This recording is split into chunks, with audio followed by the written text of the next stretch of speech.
Hey there guys, so recently I finished season 2 of Beast Morphers and I thought it was the perfect opportunity to rank every Power Ranger series again. I have done this list about 3 years ago when Ninja Steel was airing, but now I can add Ninja Steel and Beast Morphers to the list, and my opinion has changed over the past few years. Same rules apply in Mighty Morphin with the split into their 3 seasons, and the Neo Saban stuff, you have the typical series along with the Super series joined together. So let's get started with the worst Power Ranger series, and yes, it is a really bad series. At number 22 is the disgrace series to the franchise, Megaforce and Super Megaforce. Now I will start with the positives because if we had more of this it could have been a better show. Now Robo Knight is an interesting 6th Ranger and he should have stayed on for Super Megaforce. Gia is the best Ranger by far. Spirit the Tiger was a good episode that actually celebrates the series, and I wish we had more of this. Not for every series of course, but just for a few with some great writing that respects the series with a guest star. Apart from that, this made me ashamed to be a Power Ranger fan. I mean, half the Rangers can't act and every episode feels like an advertisement for a new toy. Megaforce alone was trying so hard to be like Mighty Morphin when it should have just embraced the Sentai counterpart, Go Saint with the whole Angels in Heaven. Super Megaforce alone, I mean, which is meant to celebrate 20 years of Power Rangers, it's just so disappointing. The writers didn't do any research like it's Anderberry, and that's not even Korov. It relied so much on Sentai footage. It's using suits from Sentai series that's never been adapted and them not making a big deal out of it. And Legendary Battle alone, I'm not even going to go there. At number 21 is Ninja Steel. Now I wanted this one to be good considering Ninja wasn't a well received Sentai series. Quality wise it's just as bad as Megaforce, but it's not insulting. At least they got the anniversary aspect right. Dimensions in Danger had issues, but it was still awesome. There are a couple of things I like from Ninja Steel. Mick was a good mentor to the Rangers, and the long lost big reveal of the brothers between Brody and Aiden could have gone for a lot longer. Apart from that, I really struggled watching this series. I mean, the writing was bland, filled with plot holes. The villains themselves were just so two-dimensional. Victor and Monty were not funny, but I was more invested with their motivations compared to the other characters. I don't blame all of Ninja Steel. There's some stuff I don't like from the Ninja, like the lacking designs of the Megazords. And number 20 is Samurai. Now what do you get when you have a series that's very heavy on Japanese culture and history? You translate that to an audience of children, filmed in New Zealand with non-Japanese actors, with limited time to production to a point you're copying dialogue from Shin Kanja, and the first episode you aired is a filler episode. You have Samurai. Now the Samurai Megazord of course is one of my favourite Megazords. I mean, the design is just beautiful, and the finale is somehow decent. Apart from that, same again, it has terrible writing, terrible acting. The Decker storyline dragged on for so long. Master Standard didn't really do anything.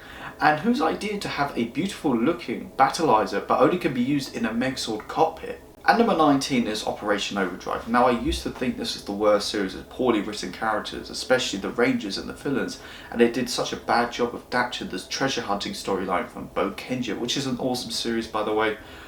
But I got to admit, I bashed this series too hard, and I did go back to some of it, and don't get me wrong, it's still a bad series, but there's some really great material, some really great episodes. Like, of course you have Once a Ranger, which is meant to celebrate 15 years of Power Rangers, but you also have Kick into Overdrive, which is one of the best premieres in Power Rangers. I mean, it's definitely in my top 10.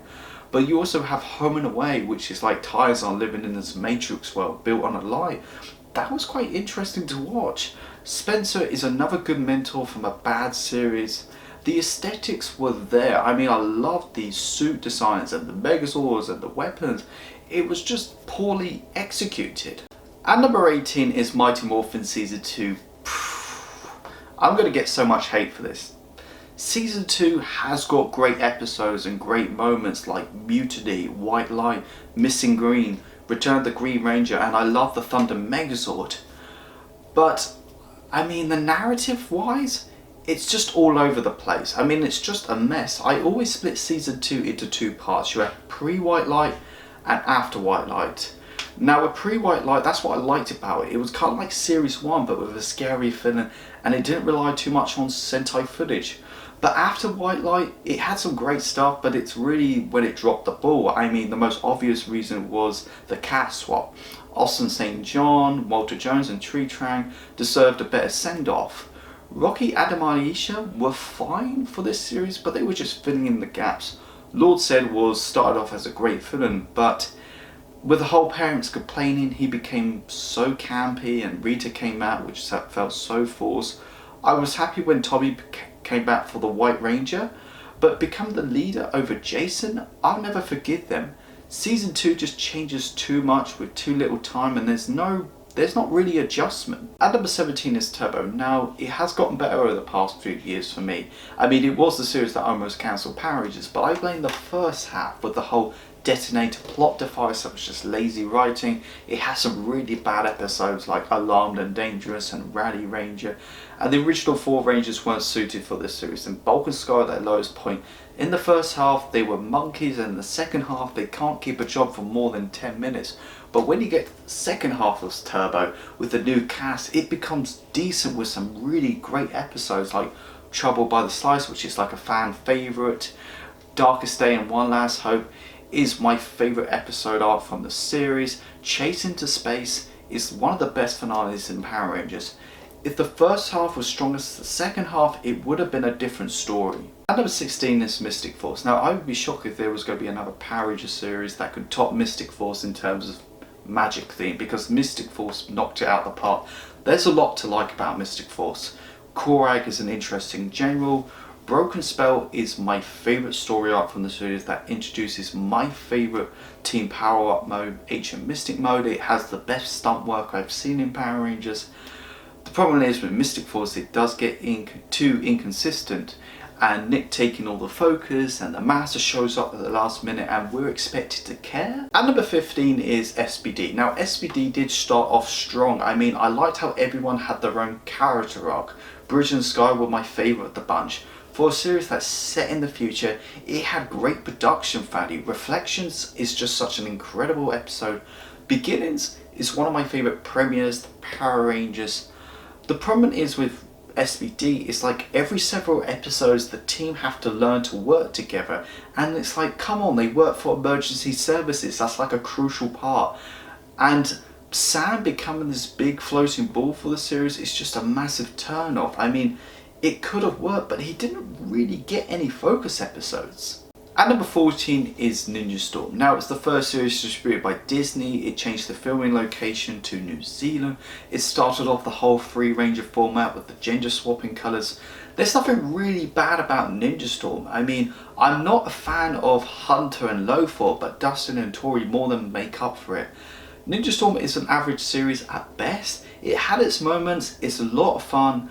The best thing to come out of Ninja Storm, it has some really great Red Ranger focused episodes like Shane's Karma and Eye of the Storm. At number 13 is Wild Force. Now, Wild Force takes a while to find its stride. Once you get to the Snako arc, that's when I really have any issues with the series. It was the series that introduced the whole sword swapping mechanic, which was just revolutionary at the time. And it's my 2 favourite team-ups of all time, Reinforcements from the Future and Forever Red. And it also has my favourite Megazord, the Isis Megazord. At number 12 is Dino Charge, or Dino Supercharge, whatever you want to call it.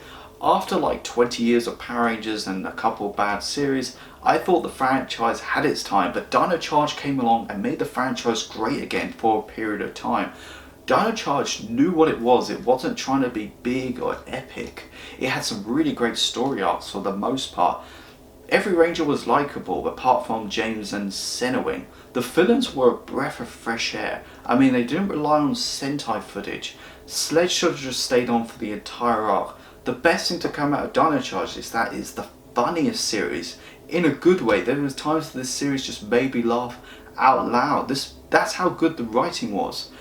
The problem is with Dino Charge or Dino Supercharge, it really fell apart towards the end. There was just too many uninteresting villains. The time travel stuff in the finale was just a mess. Arguably the worst finale in Power Rangers, along with Legendary Battle. At number 11 is the most recent Beast Morphers, Hasbro's first series, and what a way to start things off. It does have those Neo Saban issues, but it's not really a big deal here. The only time they dropped the ball was the Dino team-up storyline, but it did have good setup. My top 10 are more complex than Beast Morphers, but Beast Morphers itself was just so engaging from start to finish. I mean, it took elements from Go Busters and made it its own. It's been a while since I said a Power Ranger series was better than its Sentai counterpart. With better character development, great chemistry, it connected to the lore of Power Rangers, where it's the Ranger Vault, the Dino team-up storyline, the villain's big reveal that we've been asking for years. At number 10 is the most underrated series in my opinion, Jungle Fury.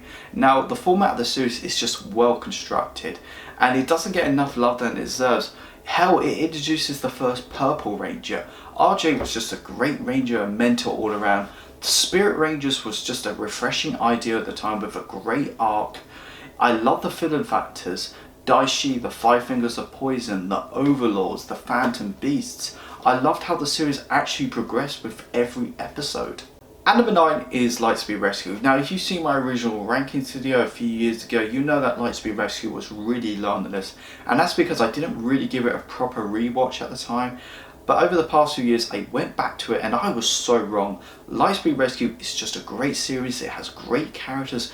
Carter, out of all the Red Rangers, Carter's probably the most ideal person to be a Red Ranger. I loved it how it was a company that created all these powers and arsenals and megazords, and the Titanium Ranger arc was the foundations to that. It has some really great episodes like Face from the Past, which I would consider to be the best Red Ranger focus episode of all time. There's even episodes that should have been two-parters like Yesterday Again. And I know I said the Isis Megazord is my favourite Megazord of all time, but the Super Train Megazord is a close second. Anderberry is the one that started all Mighty Morphin Season 1. Now, out of all the other seasons, this has probably the most generic format. I mean, every episode is pretty much the same. The Rangers fight a monster, the monster gets destroyed, the monster grows big. The Rangers get their Megazord, destroys the monster, and that's pretty much it. The first several episodes are enjoyable but really messy, and that's because Saban was trying to find their footing, adapting the Japanese footage. Once you get to the Green with Evil arc that introduces my favourite Ranger of all time, Tomiola, that's when it becomes good. It's just oozing with 90s cheese, and the Japanese footage gave it that sense of realism. It was the first of its kind when it came out. Whether it's Tommy, Jason, Sack, Billy, Trini or Kimberly, they were the coolest people in the 90s. They made it look easy. Also, it has my favourite lineup of monsters. Whether it's Pudgy Pig, the King's Things, the Minotaur, Eye Guy. I mean, I loved it how they were based on Greek and European mythology. At number 7 is Dino Thunder. Now, if Mighty Morphin was rebooted to modern day and changed a few things, it would be this. This was high school done right. These were teenagers with attitude. They have other commitments they put first. They don't get along at the beginning. Connor can be a sexist jerk at times. Kira is like my favourite Yellow Ranger of all time. It was great to see Tommy again in a mentor role. Fighting Spirit is my favourite episode from the series, but what's so cool about Dino Thunder, it doesn't rely on Tommy because he's not there for like half the time. I always consider Dino Thunder to be like a high school soap opera, but in a good way. I do think that the White Ranger arc does overdue its welcome, and Cell Tracks was okay, but they didn't really use his storyline to its full potential. At number 6 is Mighty Morphin Season 3. Now, I know it has flaws like the Alien Ranger arc was just a cheap way to set up for CEO, but there's a lot of things I loved about Season 3. For one, it didn't rely on Sentai footage, which led to fresh and interesting ideas. Rocky, Adam, Aisha handled way better compared to Season 2. Kimberly had the best send-off out of everyone from the original cast.